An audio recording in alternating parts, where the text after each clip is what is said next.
Oi, gente, tudo bem? Sejam bem-vindos ao Estatisticast. Eu sou a professora Fernanda Maciel e esse é meu podcast de estatística e dados. E aqui eu trago convidados que trabalham na área de dados, uma das áreas de dados que estão imersos nesse mundo para falarem sobre suas trajetórias, suas carreiras e darem sugestões também, falar para você dicas e sugestões do que você fazer, você que é estudante de alguma das áreas de dados, você que está em transição de carreira, ou você que já trabalha nessa área, mas quer aprender mais ou se aprofundar, afinal, tem muitas possibilidades aí, muitas vertentes dessa área que a cada vez troca e aumenta mais, né? Sempre tem um trabalho novo que surge aí, então é uma área realmente muito rica. O convidado de hoje é o Júnior, ele é coordenador de ciências de dados no Grupo Boticário.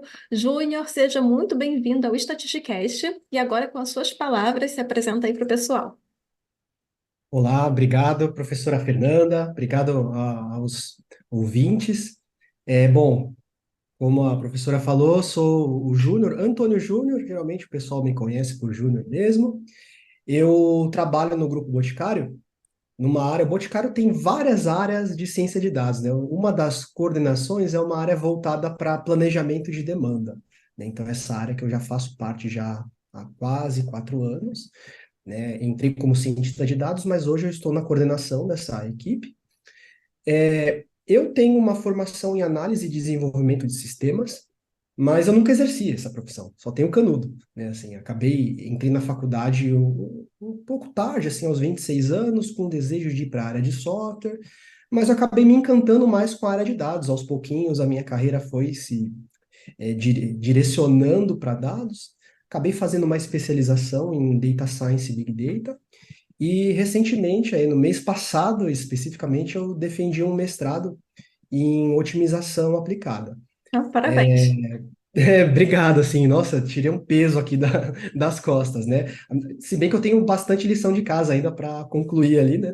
Mas a pior parte eu acho que já passou, né? Então, é uma carreira que em dados eu tenho uma carreira um pouco mais extensa, mas em dados eu estou ali desde 2018, que eu acabei fazendo uma virada de chave, né, dentro da minha carreira, acabei seguindo sempre nesse caminho da ciência de dados, que é onde eu estou neste momento aqui. E o que que aconteceu? Como foi essa virada de chave? Como que você descobriu ciências de dados, né? Afinal, se você trabalha com dados desde 2018, foi bem no início, né? Eu acho que na pandemia teve mais, na minha percepção, posso estar enganada, mas teve mais um boom, talvez porque todo mundo foi para a internet e a gente ouviu mais a falar mais sobre essas áreas, né? Mas em 2018 não era tão falado. Então, como é que você descobriu? Por que que entrou nessa área? O que que aconteceu? Tem uma historinha aí para contar, né? Acontece o seguinte, quando eu comecei a minha. Enfim, eu tive várias fases da carreira, né? Eu não vou nem voltar no começo literal aqui, né?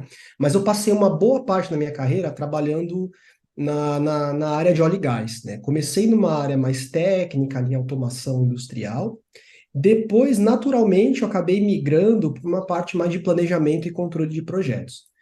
Nesse período, eu comecei a ter minha primeira experiência analítica, digamos assim, porque por mais que fosse um Excel, às vezes até Access, mas já era um trabalho mais de lidar com análise de dados, indicadores, tudo. Então, assim, a sementinha foi plantado nesse momento, né?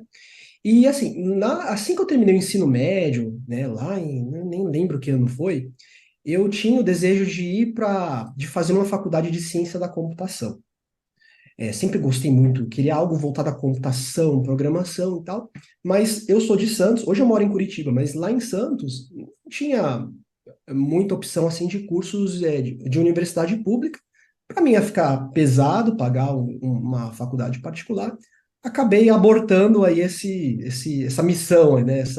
Esse desejo de fazer uma faculdade. Foi possível depois, com 26 anos, eu já estava aí nessa área de óleo e gás, acabei de comentar, e eu pensava, puxa, eu tenho um sonho de trabalhar com programação, né? Então eu entrei na faculdade. Então, pensando num paralelo, né? Entrei na faculdade para um dia migrar para programação e desempenho uma atividade ali mais analítica. Na faculdade eu ouvi falar de BI, né? Business Intelligence e tal. Eu falei, ó, esse negócio é mais legal que programação, né? Pô, lidar com indicadores e tal, dados. E aí, nessas pesquisas, terminei a faculdade, nessas pesquisas, pô, eu queria fazer uma pós-graduação, sei lá, algo voltado para Business Intelligence. Ouvi falar em Data Science pela primeira vez, acho que foi em 2017. Ouvi falar. Aí eu fiquei encantado, né? Falei, nossa, que negócio legal, imagina você fazer previsão e tudo mais. E aí eu comecei a me encantar com esse caminho e comecei a direcionar os meus estudos. Eu lia também a respeito que, olha, em 2020 vão faltar profissionais e tal. Então juntou um pouco de me ver fazendo isso, um pouco também da expectativa de, olha, vão ter boas oportunidades de emprego. Acabei direcionando meus estudos para ciência de dados. Descobri que eu era analfabeto de estatística e de matemática nesse caminho, porque o meu curso foi um curso tecnólogo de análise de sistemas, um curso de 2 anos e meio. Eu não tive cálculo, não tive álgebra linear, estatística, só aprendi moda média e mediana, né? Não teve probabilidade, nada. Descobri que data science não era não era código, descobri que o negócio era mais complexo. E aí eu cheguei a fazer uma faculdade, fiz durante um ano só a faculdade de matemática, né, bacharelado, para tentar suprir essa falta de conhecimento ali de matemática. E nesse período, eu fazendo faculdade, me apareceu uma oportunidade de estágio numa empresa aqui de Curitiba, num time de dados que eles estavam montando. E aí eu já tinha me planejado, eu, minha esposa, financeiramente, para uma transição de carreira. E eu enxerguei ali que era a oportunidade de fazer a transição. E ali que começou, em 2018, né? Então, a história nasceu um pouquinho antes, mas em 2018 surgiu essa oportunidade. Me planejei. Eu sempre falo pro pessoal, ó, gente, não saiam que nem louco aí, não abandona o emprego, assim, tem que estar planejado, né? Então, para mim, calhou que deu tudo certo, eu consegui pedir demissão no meu antigo emprego, começar, ganhando uma bolsa auxílio bem michuruca, assim, mas foi um período bom ali de aprendizado, experiência e me trouxe até onde eu estou hoje, né? Você já começou no Grupo Boticário ou foi uma outra empresa? Foi numa empresa chamada HiLab, aqui de Curitiba. Ela é uma startup que desenvolve dispositivos médicos, assim, inteligentes, né? Então, eu comecei nessa empresa, entrei como estagiário, depois eu fui efetivado, trabalhei um ano e pouquinho, acho que 1 ano e 2 meses. É, Era um trabalho, embora, assim, todo mundo chamava tudo de data science naquela época. Hoje está mais segmentado, mas antes era tudo data science, né? E aí, mas na verdade era um trabalho mais de BI, assim, né? De, né, indicadores, construir dashboards e tal. E depois eu saí, me frustrei um pouco, porque eu achei, pô, vou entrar num time de data science, eu vou fazer modelo, vou fazer machine learning. Chegava lá, eu só fazia dashboards. Nada contra os dashboards, gente, mas é que eu não sou muito bom nisso, não sou muito, não me fazia muito feliz. E aí eu entrei numa outra empresa ainda antes do Boticário, chamada Olist, já é uma empresa já no segmento do e-commerce. Ela já tinha um time de dados mais estruturados. Aí eu tive ali a minha primeira atuação mesmo com modelagem, fiz um modelo de classificação e tal, e calhou que eu estava fazendo uma pós ao mesmo tempo, então tive ali orientação ali dos meus professores e tal, consegui já sentir esse gostinho, né, de modelagem e tudo mais. E aí trabalhei um ano e pouquinho, aí depois eu entrei no Grupo Boticário, né, que foi logo em 2020, né. O Boticário, eu entrei na mesma área que eu estou hoje, mas eu entrei como cientista de dados naquela época, né. Aí seguimos dessa forma. É como se fosse, assim, juntou vários pedacinhos, aí foi tudo se encaixando, né? Qual foi a maior dificuldade que você teve? Foi realmente, de repente, não saber a matemática, mas aí você entrou na faculdade de matemática, te ajudou?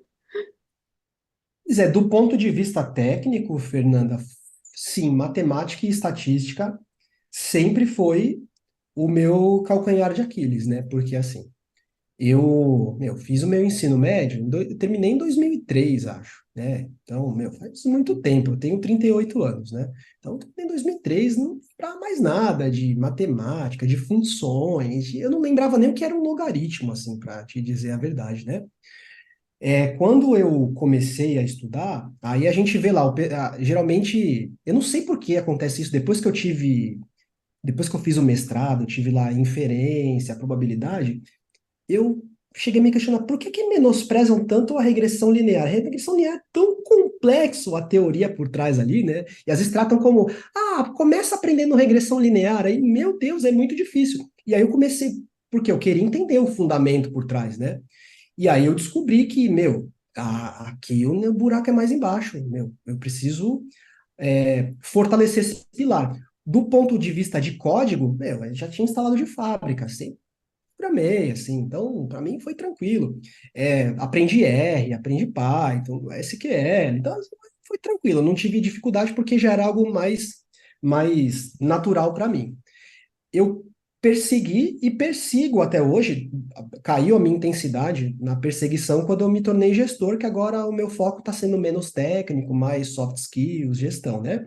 Mas eu fiz uma pós, eu entrei nessa faculdade de matemática para fortalecer esse pilar, eu tranquei ela para fazer uma pós em Data Science e Big Data aqui na UFPR, que ela é coordenada pelo Departamento de Estatística, então ela tem um viés ali forte de estatística. Eu tive modelos lineares, tive séries temporais, tive várias disciplinas do Departamento de Estatística que me ajudou claro, uma carga horária bem enxuta, né? Mas ajudou a me introduzir ao assunto. E o meu mestrado também, eu busquei um mestrado na área de matemática também para tentar equilibrar. Até hoje não está equilibrado esses dois pilares, computação e matemática, mas sempre foi muito claro para mim a importância desse equilíbrio, né? E eu persegui isso durante praticamente toda a carreira dentro de dados, né? Então, sim, foi a maior dificuldade conseguir fortalecer. Mas, peguei disciplina de provar teorema ali, função de verossimilhança, falo, meu Deus, eu vou endoidar aqui nessa aula. Mas venci, sobrevivi, A assim, faculdade de serviu para me estatística é agregar. assim. Serviu para agregar um bom conhecimento aqui, né? Hoje, estou muito longe de dizer que eu sou um expert em estatística, inferência, mas muito mais familiarizado com o tema do que eu era há 5 anos atrás, né?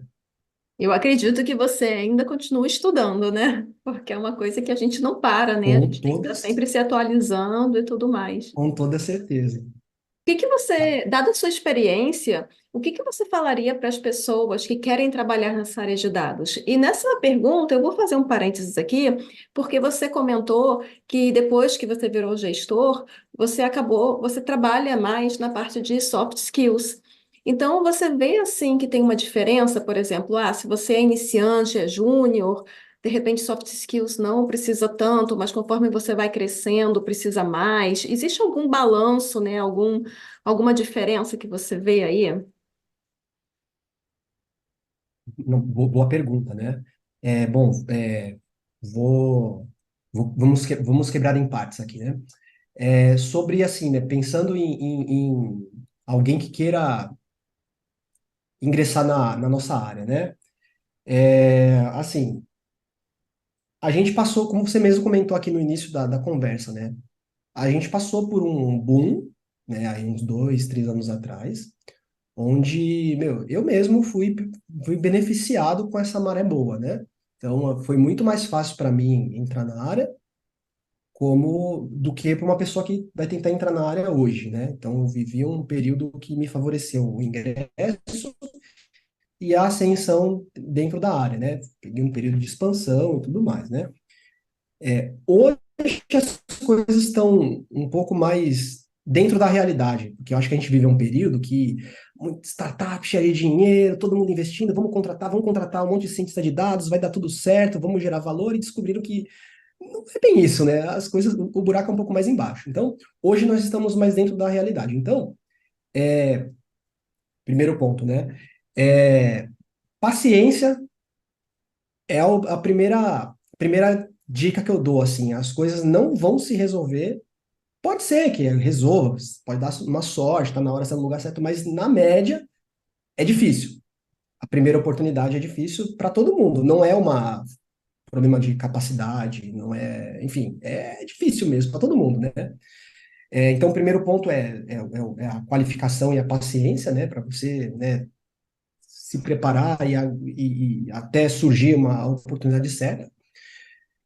Sobre o ponto ali de soft skills, assim, realmente quando a gente está ali, né, um cientista de dados júnior, pleno, a gente tem a tendência a pensar somente no técnico, né?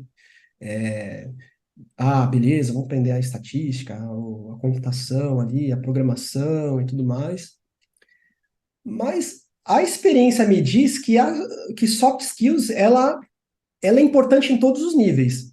Que muda, de repente, é a maneira como você aplica. Por exemplo, alguém iniciante, saber se colocar, se posicionar, se comunicar, seja iniciou na área, ou seja, está ali pleiteando uma vaga, abordar um gestor, sei lá, alguém influente, essas habilidades elas abrem portas, né? Então, assim, às vezes a gente segmenta, né,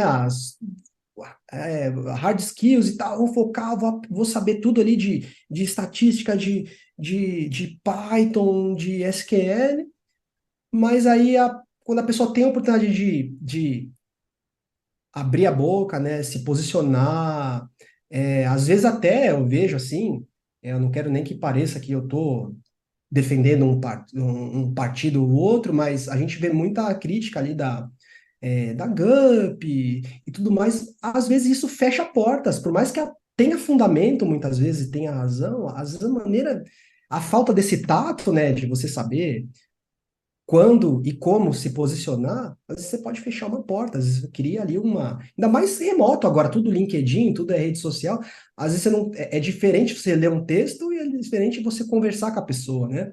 Então, eu valorizo bastante hoje, assim, eu acho que a pessoa, é importante que ela invista, se é uma pessoa mais expansiva, tem mais facilidade, legal, pessoa que é um pouco mais retraída e tudo, de repente aprender um pouco mais sobre comunicação, sobre esse tipo de habilidade, ela abre portas, sabe? Seja para ingressar ou seja para crescer dentro das empresas. Então, eu nunca pensei assim no início de carreira, né? Mas hoje, olhando do ângulo que eu tô, eu vejo que muitas coisas, muitas portas que me abriram foram por esse tipo de habilidade que eu nem sabia que eu tinha, assim, acontecia naturalmente, né?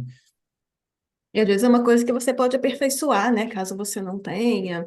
Essa questão que você falou da GUP, você quis dizer sobre as pessoas que reclamam no LinkedIn, é isso? E isso aí, porque o que que Tipo eu queimação de penso filme? o que que eu penso aqui, né? É igual assim, por exemplo, né? Você, é, sei lá, fez um processo seletivo, recebeu lá, não recebeu um feedback, né? Ou recebeu um feedback genérico, né? Pô, é justo a pessoa se sentir, eu acho que a pessoa tá certa, sabe? A pessoa merece, pô, é uma inteligência artificial que lá por trás, poderia dar, de repente, um relatório no que você foi bom, eu acho que poderia, eu acho que é justo a, a, a indagação ali, a reclamação muitas vezes, sabe? Mas o ponto que eu penso é, meu,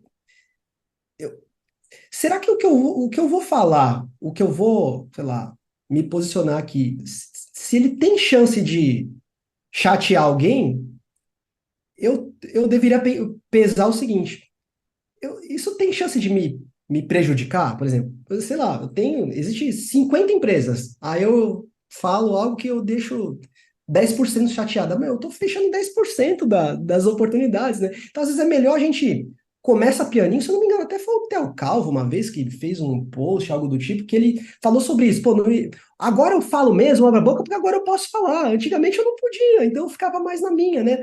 Então, às vezes, falta um pouco desse tato, assim, pô, você pode se queimar com alguém, com razão, não tô nem pondo na balança ter razão não ter, eu tô falando ser racional, assim, peraí, eu vou ficar no pianinho, deixa lá, eu tô com vontade de mandar essa empresa para aquele lugar, mas eu não vou falar nada, porque eu não quero queimar meu filme, porque às vezes você quer, de repente até, pô, vou, quero atacar aquele ponto, mas às vezes eu vou machucar outro que eu não queria machucar, e aí vai acabar refletindo em mim depois e não falo, não, beleza. Ficar quietinho na minha, garantir aqui o meu posicionamento mais, mais Neutro. amistoso. Amanhã, quando eu tiver com um pouco mais de bagagem, eu solto o verbo mesmo, eu falo, posiciono, né? Então, acho que isso, às vezes, eu vejo que às vezes a pessoa acaba queimando o filme, sabe? Assim, quando acaba falando mais que a boca, né? É porque também, às vezes, a gente pode ter uma indagação, né? A gente não está satisfeito com alguma coisa, mas talvez uma rede social profissional não seja o melhor lugar para desabafar, né? Você desabafa num grupo, ali é muito público, né? O LinkedIn, ele funciona também como seu portfólio. Você quer ser visto como uma pessoa reclamona? Não sei. Exato, porque imagina só, fico pensando, né? Caramba, vou contratar uma pessoa, caramba, essa pessoa ela tem um perfil mais reclamão, né? Aí eu vou pensar assim, mas será que eu quero um reclamão na equipe? Pô, já tenho dois reclamão, vou contratar mais um, né? Um exemplo, né? Então sabe, eu acho que eu penso assim, bom, então, que você falou excelente assim, o que que vai resolver eu reclamar, sabe? Assim, vai, sei lá, melhorar em algo ou vai ser mais um fazendo barulho, né? Então, é melhor, de repente, concentrar, de repente, propor uma solução, talvez encontrar uma forma de reclamar que é maquiada, assim, mascarada, do tipo, ó, fiz uma análise aqui, assim, assado, que se sei lá, os feedbacks fossem dessa forma, a gente teria um aumento significativo disso, daquilo. É uma forma de reclamar mais construtiva, né? Assim, até ajudaria, até seria positivo, né? Agora, eu acho que só caxião lá, não sei o quê, eu acho que tem risco de comprar inimizades, assim, e de repente isso diminuir. E quando a gente pensa, né, de ingresso na área, né, é muito, hoje você abre uma vaga, você tem, sei lá, 500 pessoas candidatas, 1.000, né, numa vaga, né? Então, qualquer ponto percentual de probabilidade de conseguir uma entrevista, você pode subir muitas posições nessa lista, né? Então, e o inverso também é válido, né? Você tá lá e, putz, você tem lá você faz algo que, putz, te coloca lá pro fim da fila, assim, né? Pensando em probabilidade de conseguir ali algum sucesso ali naquele processo, né? Eu acho que esse tato, sabe? Ser estratégico na maneira de se posicionar, eu acho que é bem importante, assim, né? Isso não se aprende num, num curso de estatística, num curso de Python, né? Num curso, é algo mais de outro tipo de habilidade, né? Que é É bem importante. uma soft skill que a gente tem que saber. E já que a gente está falando disso, e você está falando de usar, né, as redes sociais, o LinkedIn, de uma forma estratégica, tem alguma outra coisa que você falaria para uma pessoa que está nessa área, que está migrando para essa área? Usar o LinkedIn, não usar? O que fazer? Não, ótimo. Eu até compartilhando um pouco da minha história, né? Hoje, algumas pessoas me classificam como criador de conteúdo. Eu não sei se eu me classifico, principalmente depois que minha bebê nasceu. Eu tenho uma filha de 7 meses. Depois que ela nasceu, rede social foi para o terceiro, quarto, quinto plano, né? Mas as coisas começaram alguns anos atrás. Comecei a criar conteúdo. Eu tentava unir duas coisas, assim. Uma era solidificar o meu conhecimento, meu aprendizado. Eu sempre tive muito esse viés de ensinar a fazer alguma coisa. Isso me ajudava, né? Que ensina, aprende. Então, ir lá, montava um materialzinho, um post, um texto, um artigo. Isso me ajudava. E eu também tinha a intenção de ser visto, né? De que as pessoas me conhecessem como um profissional da área, né? Então, É a parte eu estratégica recomendo. que você falou, né? Fazer realmente. Exato. Então eu tinha as duas intenções, né? Fortalecer o meu aprendizado e ser visto, né? Ser reconhecido como um profissional da área. E isso me abriu portas, ajudou a me abrir portas. Então, eu recomendo para as pessoas que não tenham medo, não, de ir para uma rede social, para um LinkedIn. Eu acho que isso conta como um portfólio, e às vezes a gente concentra tanto ali o foco no, mas eu vou ensinar, por exemplo, eu chego lá, eu vou ensinar uma coisa bem básica ali de estatística, uma medida de tendência central, todo mundo sabe isso, mas a questão não é somente isso, beleza. Primeiro, tem gente que não sabe, tem gente que vai gostar da maneira que você explica, Tem gente que vai lá no canal da professora Fernanda, ah, não, achei difícil. Aí vai lá no eu, João Ninguém, pô, gostei, o Júnior ensina em estatística de um jeito que eu me entendo mais do que a professora Fernanda, ultra qualificada aí. E pode acontecer, né? Então, assim, não tenha medo, né, de, de se expor, assim, de mostrar, isso vai ajudar.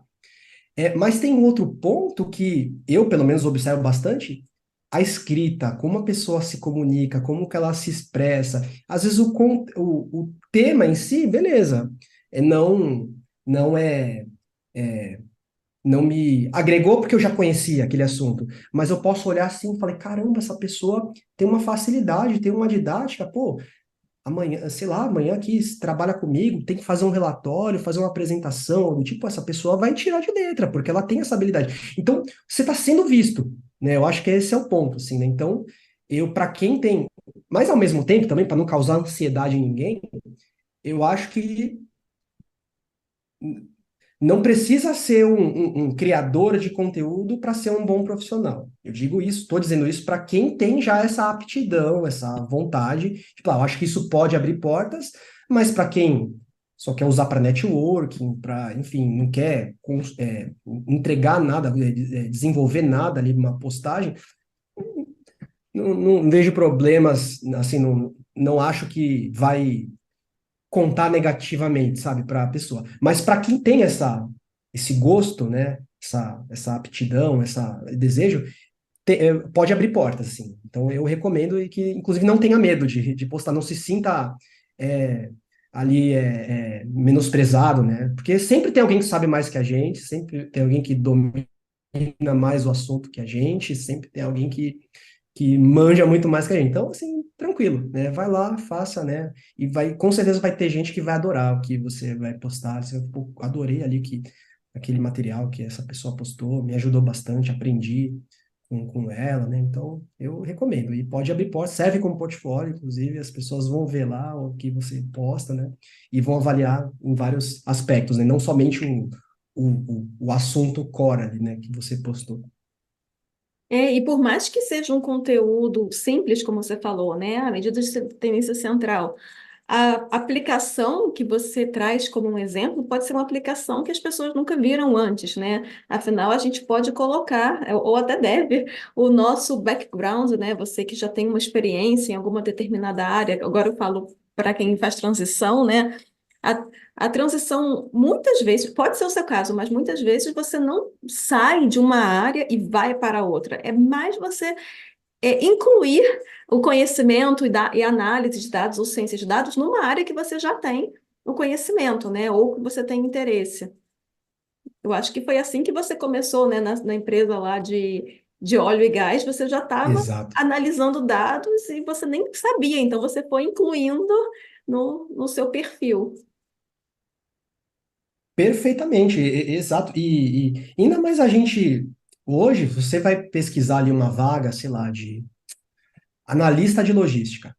Aí você olha nos requisitos. Ah, é desejável SQL, Python, não sei o quê. Assim, as diversos papéis aí que a gente tem no mercado de trabalho estão indo para esse caminho dos dados, esse caminho de analytics, né? Então, às vezes você, sei lá, trabalha lá com contabilidade, e aí, o que você fazia lá no software ou no Excel, você vai.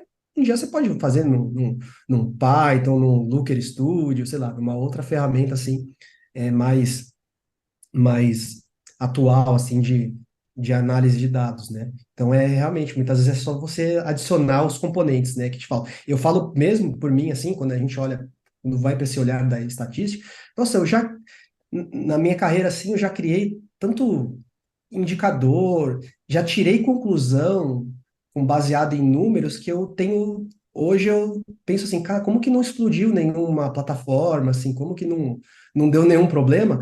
Porque eram muito mais inocentes, assim, né? De pegar, olhar a média é tanto, beleza, não, nem olhei dispersão e tal, né? Então, assim, se a gente parar para pensar, tudo a gente consegue adicionar camadas de conhecimentos para tornar mais robustas, né? Mais robusta o nosso trabalho, o trabalho que a gente entrega, que a gente apresenta, né? Então, essa linha é bem interessante. Às vezes não é sair de um lugar para outro, e sim adicionar camadas, né? E você hoje, como gestor de ciências de dados e uma pessoa que está sempre se atualizando, né, está ali usando o LinkedIn, como que você enxerga o mercado de dados? Boa. Bom, assim, o mercado, né, a gente comentou agora há pouco, teve um boom, né, aquela explosão, todo mundo migrando para a área, todo mundo. é, eu surfei nessa onda também, é, mereço, tenho certeza que eu mereço tudo que eu conquistei, mas o caminho teria sido muito mais difícil se tivesse sido hoje, talvez demorado um pouco mais para as coisas acontecerem como aconteceram comigo, né? Mas aí eu acho que a gente vive um momento de estabilização, né? E isso acaba refletindo no quê? A gente vê muito pouca vaga para nível júnior hoje no mercado, tem muito pouca, o pessoal sempre reclama e é uma verdade, porque, enfim, é uma característica do momento que a gente está hoje, mas Fernando, eu acredito que o mercado, de uma forma geral, é um caminho sem volta, o caminho de data analytics, sabe? É um caminho sem volta que a gente está se dirigindo. É, esse boom e essa estabilização passa uma impressão que era só fogo de palha, agora não é isso. Eu acho que o que estava errado foi o boom, né? A coisa estava meio fora do normal aquilo, né? Essa estabilização trouxe as coisas para a realidade e eu acho que é um caminho ascendente.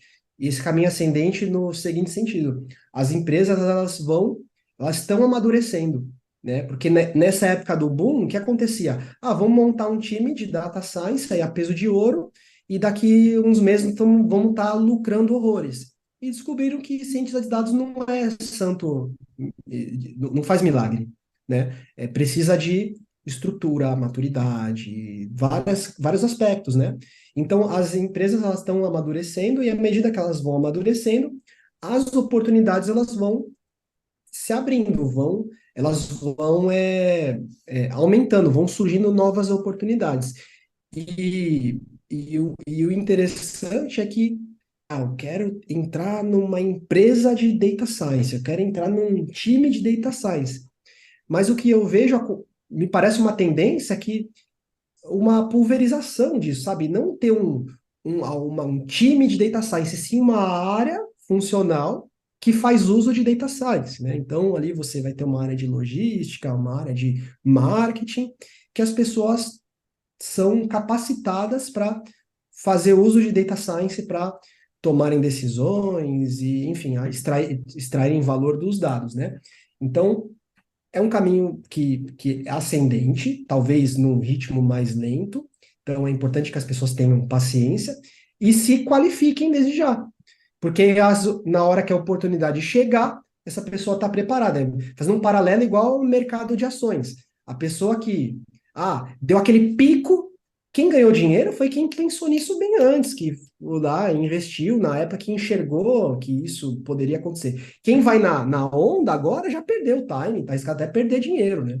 Então, para nós aqui, profissionais de dados, é a mesma coisa, assim, vá lá, vai estudando, paciência, vai se preparando, que é um caminho bom, assim, acho que é uma tendência positiva, assim, que a gente não tem como regredir, acho que não vai chegar, eu não vejo, assim, o risco de, não, era só fogo de palha, ninguém mais vai mexer com isso, não, eu não consigo enxergar isso, eu vejo que é um caminho ascendente, sabe?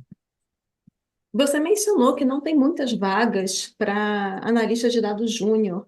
E por que que é isso? Olha, assim, eu vou falar baseado em ciência nenhuma, né?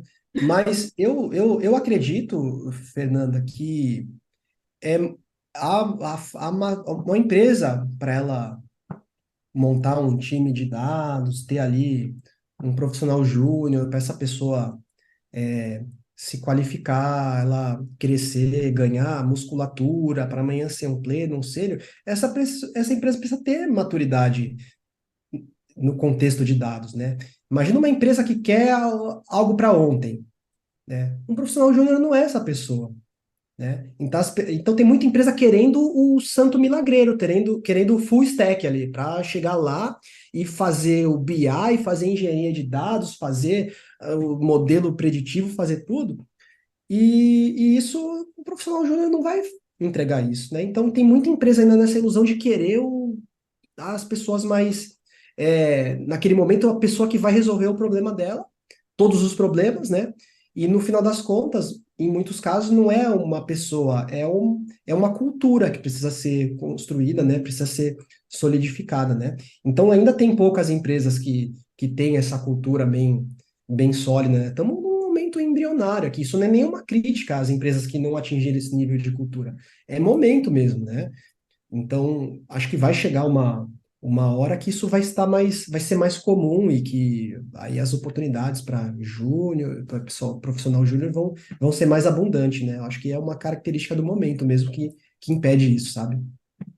Então, as empresas amadurecendo, elas vão fortalecer o time, de repente trazer aquela cultura de dados, né, para outras áreas da empresa, como você mencionou, área de logística.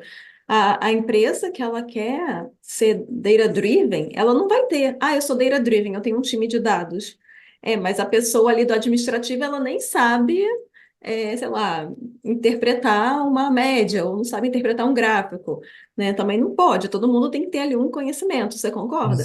Concordo, e tem um ponto também que eu já vivi isso em experiência passada, de aí a gente tá bom, somos o time de data science da empresa, legal. Aí eu chego lá, a Fernanda é ali a analista de uma área X, financeira lá, da empresa. Ok. Aí a Fernanda, ela trabalha há 20 anos com o Excel dela lá, tem todos os processos dela lá, todas as fórmulas, todos os procedimentos lá bem estruturados e que funcionam há 20 anos. Aí chega eu lá com um algoritmo, que é a palavra da moda, é algoritmo, né? Chego lá com o algoritmo que eu fiz aqui, que você nem sabia que eu estava fazendo, né? E eu chego lá, Fernanda, esse algoritmo vai resolver o seu problema e pode confiar, só confia. Você vai confiar? Não vai confiar. Eu vou ter vou ter uma dor aqui para tentar embarcar ali o meu produto ali para que a empresa use. Então, se essa cultura não começar a ser semeada, a Fernanda está envolvida com o time de dados, com o desenvolvimento dessa solução, participar do desenvolvimento, mas para a Fernanda estar envolvida, a carga horária dela lá, dedicada no trabalho dela, vai ter que ser reduzida, porque ela vai ter que se dividir entre acompanhar o projeto e também fazer os trabalhos que ela tem que fazer lá. E então isso quem vai endossar isso? O seu chefe, né? A sua chefe, né? E para sua chefe endossar, o chefe do chefe também tem. Então tem que ser uma coisa que nasce, eu acho que nos níveis mais altos da empresa, e isso vem descendo para os níveis e que para todo mundo possa fazer isso acontecer, né? Então não é fácil, se essa cultura não está enraizada, não vai funcionar. Aí vamos ficar lá, um time lá de data science, ganhando não sei quantos mil lá, para fazer modelo, fazer uma coisa que ninguém usa na empresa. Né? Porque aí, como que a gente agrega valor com isso? Né? Como a gente vai trazer valor para a companhia? Né? Então, é bem por aí, né?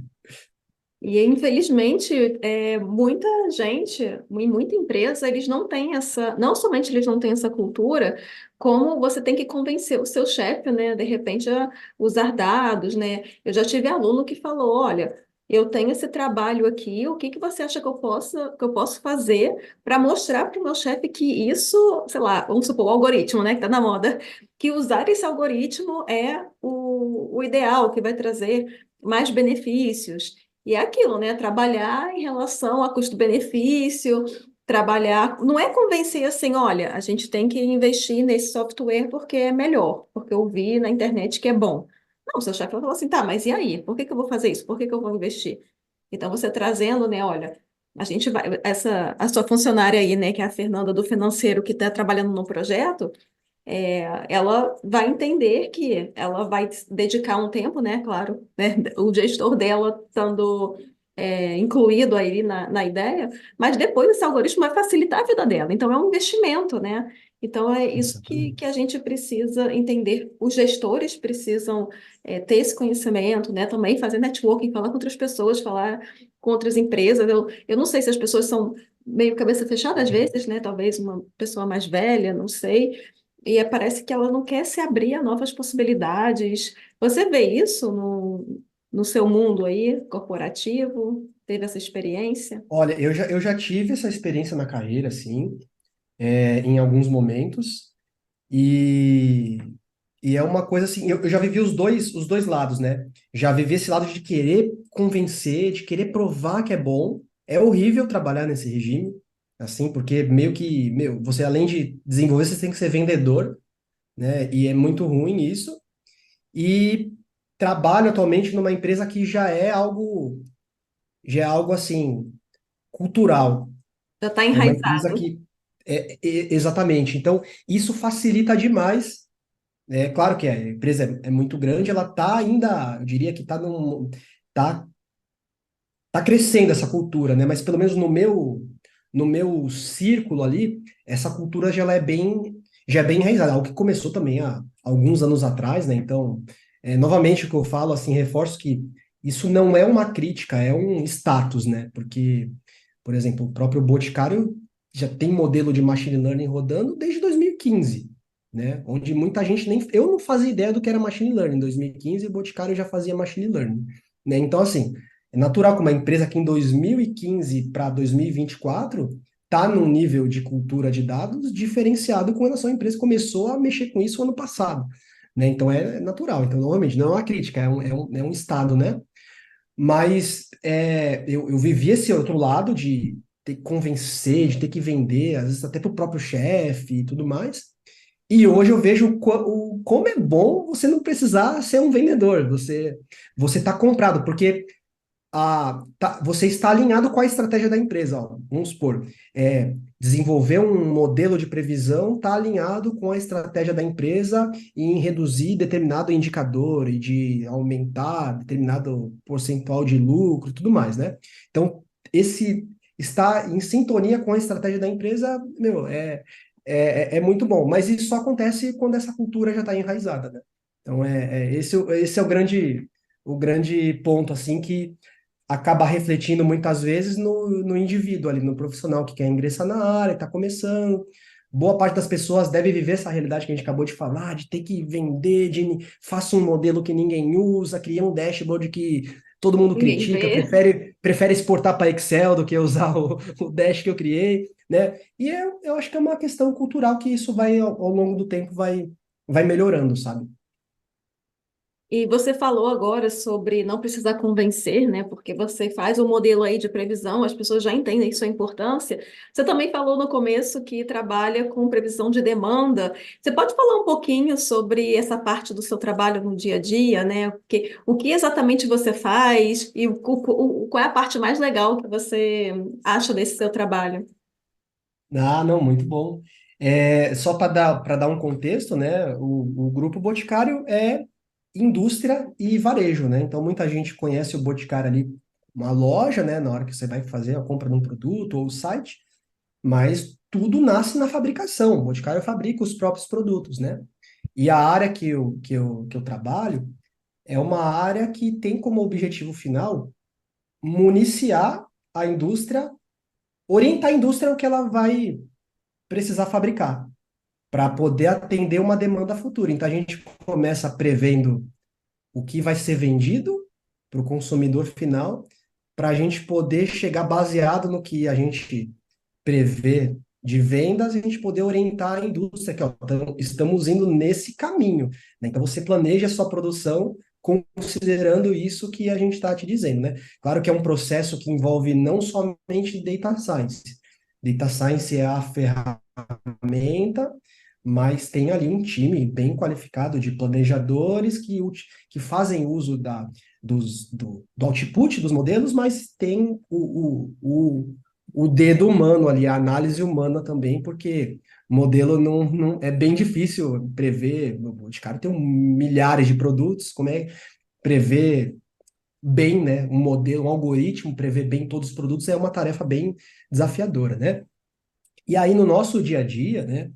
Então, falei aqui, o Boticário tem um time ali de planejadores que está ali dedicado a fazer esse plano, né? De esse planejamento de demanda.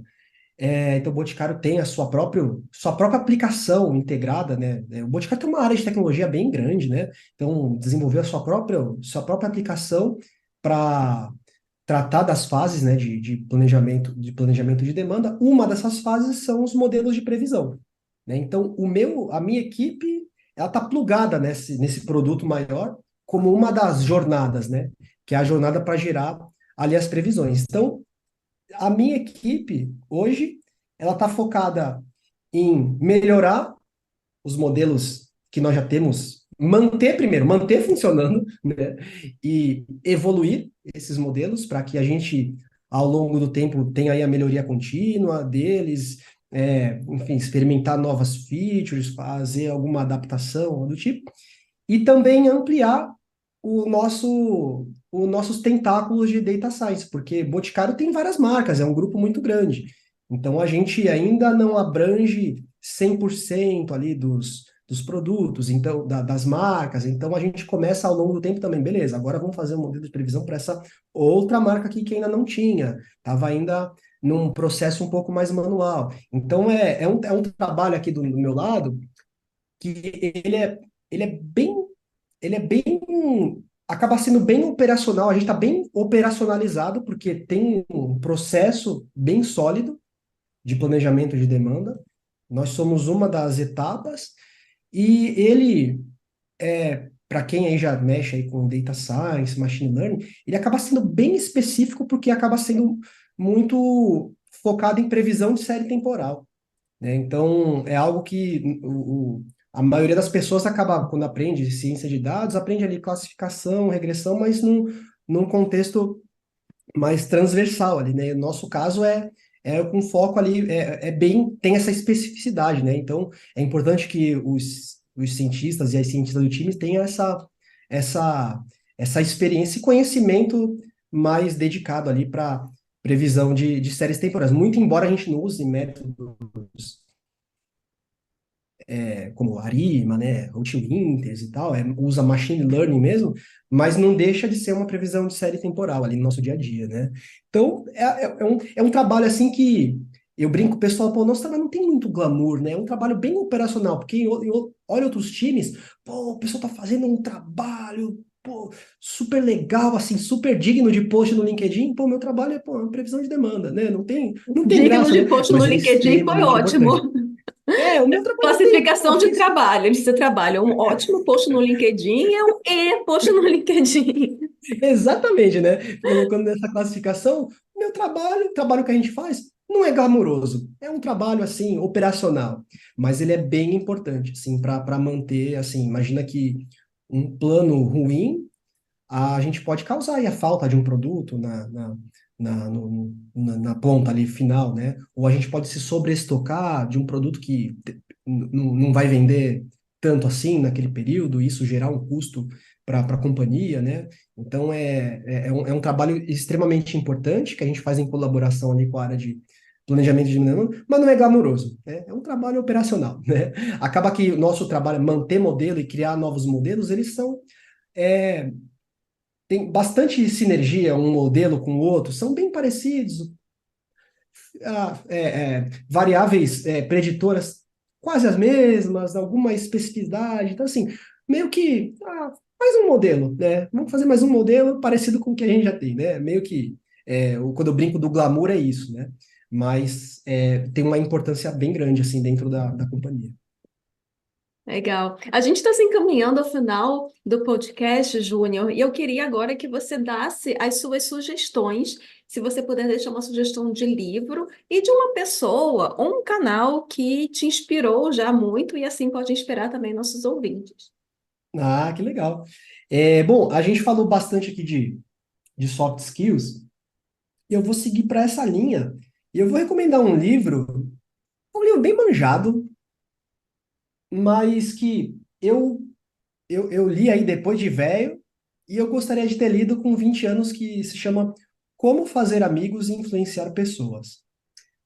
Para quem nunca leu esse livro, talvez sofra do mesmo mal que eu vi esse título, fala, eu não quero um manual de fazer amigos, eu não quero influenciar ninguém, né? Eu via. Mas de tanto me recomendarem, o último que me recomendou isso foi o meu ex-gerente aqui do Boticário, eu me rendi e eu decidi ler esse livro.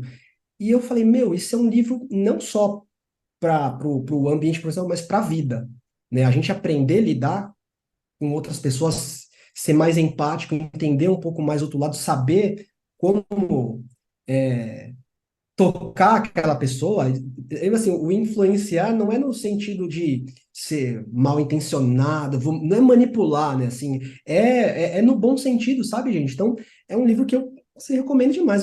Se eu tivesse lido esse livro 10 anos atrás, eu acho que eu teria sido bem mais feliz, assim, ou então tido bem menos problemas que eu já tive ao longo desses anos, né? Então, é um livro que eu super recomendo, assim, para quem ainda não leu, tá? E de canal, assim, tem dois canais, assim, que eu sempre acompanhei. Hoje, menos, porque o meu foco tá menos técnico, mas um é nacional aqui nosso, que é o do Theo, né, o Theo Calvo. Adoro ali o trabalho do Theo. Putz, ele faz um trabalho assim, fala na língua do povo, abre lá, faz na hora, mostra o código, e ele mexe com data science, com pipeline, com tudo assim. O cara manja de tudo e tem uma linguagem fácil, conteúdo gratuito, e o conteúdo pago dele custa merreca, né? Então, ó, eu super recomendo, sempre gostei do Theo. E tem um canal no YouTube que é estrangeiro, que é o StatQuest. Eu descobri esse canal, que é até o Josh Starmer, o professor lá. Eu descobri esse canal e eu fiquei encantado com a didática dele, assim, né? Uma pessoa como eu, que não vem da estatística, eu precisava ali entender o que que é uma função de verossimilhança, o que que é um random forest. Eu ia lá no canal dele, eu ficava impressionado como eu saía de lá sabendo, né? A maneira assim, eu até usava como antes de ir para um livro mais denso, para sei lá, para um artigo, eu falei, eu vou primeiro no canal do Josh lá, eu vou ver o vídeo dele, depois eu vou pro conteúdo denso. Então, eu super recomendo esses dois canais, sabe? Eu acho que me ajudaram bastante na minha trajetória e eu tenho o maior carinho por eles dois. Excelente. E tudo que você falou aí, eu concordo e também falo o mesmo. E agora, deixa o convite para o pessoal te acompanhar nas suas redes sociais, né? Agora é a hora do famoso jabá aqui do Statisticast. Fala aí se você tiver algum projeto, não sei se você tem um curso, uma mentoria, é a hora do jabá. Ah, legal. Bom, além do LinkedIn, né, que acho que a maioria das pessoas já me conhece de lá, tô meio, diria assim, depois que a minha bebê nasceu, as coisas deram uma esfriada, né? Realmente questão assim de tempo mesmo. Antes até eu fazia muito de manhã cedinho quando acordava, né? E agora quem acorda comigo é a minha pequena, né? Então, enquanto a mãe dá mais uma esticadinha na cama, que a mãe acordou de madrugada para amamentar, a bebê vem cedinho com o pai. Então, assim, o pai já não tem mais tanto tempo ali para rede social, então as coisas estão um pouco mais frias. Mas agora que eu acabei o mestrado, eu acho que em breve eu vou retomar ali o LinkedIn, né? Então, recomendo que me siga lá. No ano passado eu criei um perfil no Instagram também, o @mentor de dados. Ele também está sofrendo o mesmo problema nesse momento, está um pouquinho sossegadinho lá nesse período de adaptação entre pai, criador de conteúdo, trabalhador CLT, né? Um pouquinho difícil, mas em breve eu vou retomar. É uma rede que eu criei para expandir um pouco e tem que ser de forma complementar. O LinkedIn, algo mais artigo, um pouco mais denso, e no Instagram, algo mais posts rápidos e tudo mais, né? No ano passado, eu cheguei a atuar por um período com mentoria também. Muita gente me procurou com foco mais em ingressar na carreira e tudo. Neste momento, as coisas estão congeladas, né? Pelos mesmos motivos, mas é algo que eu planejo, não muito longe, retomar com as mentorias. Mas por hora, só de me seguir nas redes ali, a pessoa, se tiver algum interesse em mentoria, vai ficar sabendo em algum momento quando eu voltar com esse projeto. Por enquanto ele está congelado, mas em breve vai voltar porque é algo que eu gosto muito de fazer, compartilhar conhecimento, poder ajudar. Eu sempre brinco com o pessoal, pô, eu tenho uma relação profissional, comercial no meio, ganhar dinheiro é bom, todo mundo gosta de ganhar dinheiro, mas quando a gente faz com amor, algo assim que é o grande X ali, né? E é algo que eu faço com muito amor mesmo, compartilhar conhecimento, então é algo que eu espero retomar o mais breve possível, muito mais pelo prazer de fazer do que mesmo por faturar, né? O faturar, claro que eu quero ganhar dinheiro, obviamente, mas não é a única motivação, eu diria assim, né? Então, tá feito o convite aí, espero que me sigam lá. Afinal, você tem muita experiência, tem muito que compartilhar e ensinar, né? Então, para quem tem interesse, os links vão estar aqui embaixo para facilitar. E se você gostou e aprendeu algo com esse episódio, deixa o seu curtir. Se você estiver ouvindo no Spotify, também avalie o podcast. Se você estiver no YouTube, comece a seguir o canal. E entre em contato com o Júnior, veja o conteúdo dele, que ele já compartilha nas redes sociais. E é isso, Júnior. Muito obrigada pela sua participação aqui. Espero que você tenha gostado de participar desse bate-papo. E, pessoal, até a próxima. Tchauzinho.